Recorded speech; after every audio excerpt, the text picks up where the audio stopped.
Do you want to be able to beat the cave troll so easily that you start giving away the loot? I think he likes it. With my strat, you can kill the cave troll in under 2 minutes with just the starter gear at level 1. That's almost 2 times faster than any other guide with some strats I haven't seen anywhere else. We'll see what class, perks, and abilities to use, how to get to the entrances, finally, an in-depth showcase on how to beat the troll and dodge every single one of his attacks. Quickly, let's blast through the setup so we can get into the caves.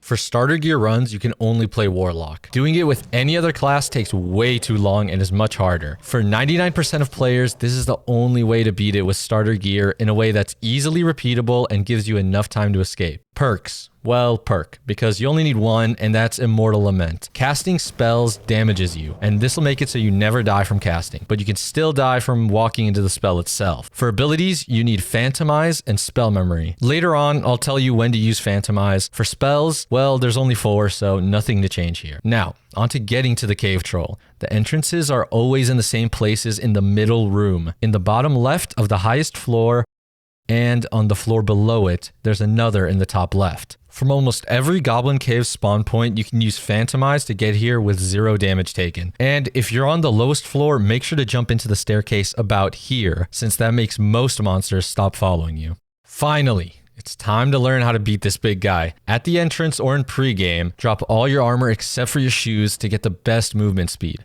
Next, let's get 2 free hits by shooting a Hellfire far enough from him that he doesn't activate. Then another while moving in, so that our first Hellfire hits him after the fight activates. If it doesn't activate, then you won't do any damage. Also, make sure you're moving diagonally to the right and not straight. If you go straight, you'll get hit by your own Hellfire. So now he's attacking you and you're mid-combat. At this point, always, and I mean always, go to the right in a circle around the troll until he's dead. This is about the distance you want to keep at all times. If you go any closer, you'll get hit by his attacks. Speaking of his attacks, there are only 7 we need to look out for. But don't worry, with good spacing, you only have to worry about a few. Before we get into dodging, you need to know that even while dodging, you should still be going right. All right. Let's start with the 3 regular attacks. First is the most common, the low swing. You can jump or jump crouch over this. Jump crouching just means that right after you jump, you hold crouch for the entire duration of your jump to make your hitbox a little smaller. The second attack that he sometimes combos with after the first is the high swing. You need to crouch and look down for this one. The third is the one-handed overhead, which you can combo after the high swing. Keep in mind that he can also throw out any of these attacks at any time, not just when comboing. For the one-handed overhead, there's no way to dodge it except for good spacing. Sometimes you can even dodge the low and high attack with just plain old good spacing as well, but I always jump or crouch just in case, even if I think my spacing is perfect. Now, when to cast your Hellfire. You can usually get one casted after the overhead or low swing, but only if your spacing is good enough. Don't be afraid to cancel your cast to get a better position.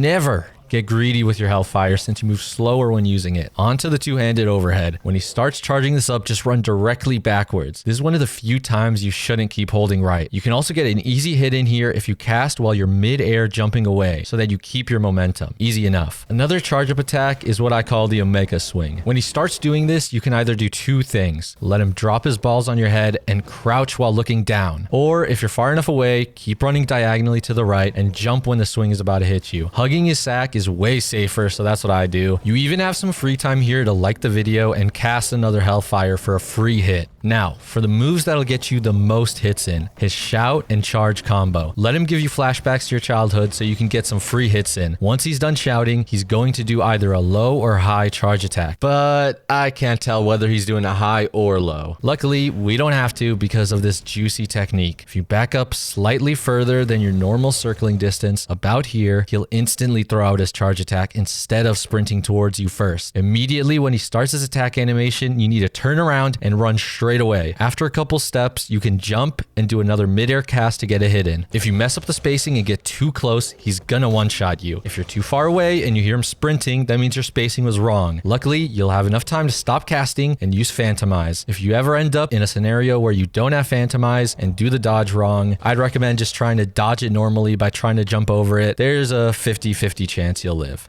Don't worry, once you try the spacing a couple times, you'll be able to get it right basically every time. And that's all there is to beating the troll in the fastest way possible. If you have any questions, comment and I'll try and help.